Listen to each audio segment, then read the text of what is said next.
पत्थर को जो करके पानी।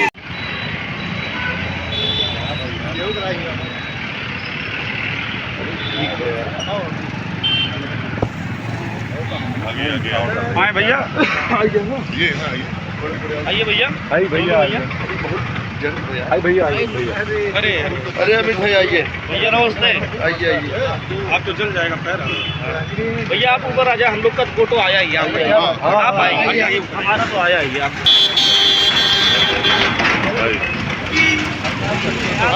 तो आप क्या कुछ कहना चाहेंगे, क्या जनता को संदेश देना चाहेंगे? महाराणा प्रताप जी हम लोगों के प्रेरणा स्रोत हैं और मैं एक लाइन में यह कह सकता हूं कि अगर महाराणा प्रताप न होते तो आज हिंदुस्तान में हिंदू न होता, हिंदुस्तान हिंदू विहीन होता। अगर हिंदू जनमानस को किसी ने अगर पूरी तरीके से अपने छत्र छाया में रखने का काम किया है तो वो हमारे महाराणा प्रताप जी हैं, जिन्होंने सनातन को और हिंदू संप्रदाय को बचाने का काम किया। हम लोग उनके जीवन से, उनके जीवन के पराक्रम से प्रेरणा लेते हैं और हम लोगों को भी उनके पद चिन्हों पर चल करके समाज के लिए, देश के लिए करने की आवश्यकता है। सनातन को बुलंद करने की आवश्यकता है, हिंदू जनमानस को जगाने की आवश्यकता है, जिससे देश सुरक्षित रह सके। की 486वीं जयंती मनाने के लिए एकत्रित हुए हैं और महाराणा प्रताप जी की मूर्ति का माल्यार्पण कर और सैकड़ों की संख्या में यहाँ श्री राजपूत करणी सेना का परिवार एकत्रित था।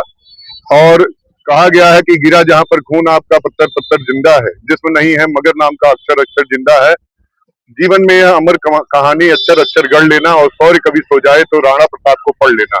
शौर्य, वीर, बलिदानी, साहसी, जिन्होंने मुगलों के सामने अपनी दास्तां को स्वीकार नहीं किया, सारे वैभवों को ठुकरा दिया, घास की रोटी खाकर भी मुगलों के खिलाफ वो लड़ते रहे और अंततः मेवाड़ धरा पर हरी पताका को कभी फहरने नहीं दिया और भगवा ध्वज को हमेशा अखंडित और अक्षुणित और संवर्धन और संरक्षित किया। ऐसे महाराणा प्रताप को उनकी जन्म जयंती की हार्दिक बधाई। और हम सभी यदि उनका रत्ती भर भी शौर्य अपने अंदर धारण करेंगे तो जरूर मां भारती का नाम फिर से विश्व के मानस पटल पर अंकित होगा। तो मुझे आप सभी को महाराणा प्रताप की जन्म जयंती की हार्दिक बधाई, शुभकामनाएं।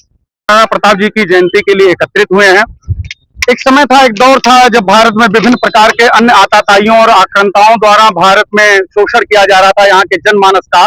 तब महाराणा प्रताप जी जैसे शौर्यवान वीर, सौहार्द पुरुष ने सबको मिल करके एकत्रित करके अपने मेवाड़ की धन्य धरा की रक्षा की और साथ में हिंदू अस्मिता और भारत और हिंद को जीवित रखा, जिसका परिणाम है कि आज भी भगवा ध्वज लहराता है और लोग स्वाधीनता के बारे में बात करते हैं।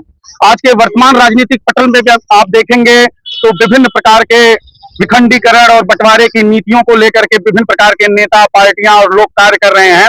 यदि हम लोगों को आज इस कुचक्र से बचना है और भारत की अखंडता को, एकता को बरकरार और नियत रखना है तो हमको भी महाराणा प्रताप जी से सीख लेनी होगी और एकांक भाव को लेकर के चलना होगा। किसी भी प्रकार के बंटवारे की राजनीति, किसी भी प्रकार के विभक्तिकरण की राजनीति, किसी भी प्रकार के तोड़ने की राजनीति सदैव हमको कमजोर बनाएगी, ना कि बलवती बनाएगी। यदि हमको बलवान रहना है तो एकत्रित रहना है, समूह में रहना है। जय महाराणा प्रताप। आज महाराणा प्रताप जी की जयंती है।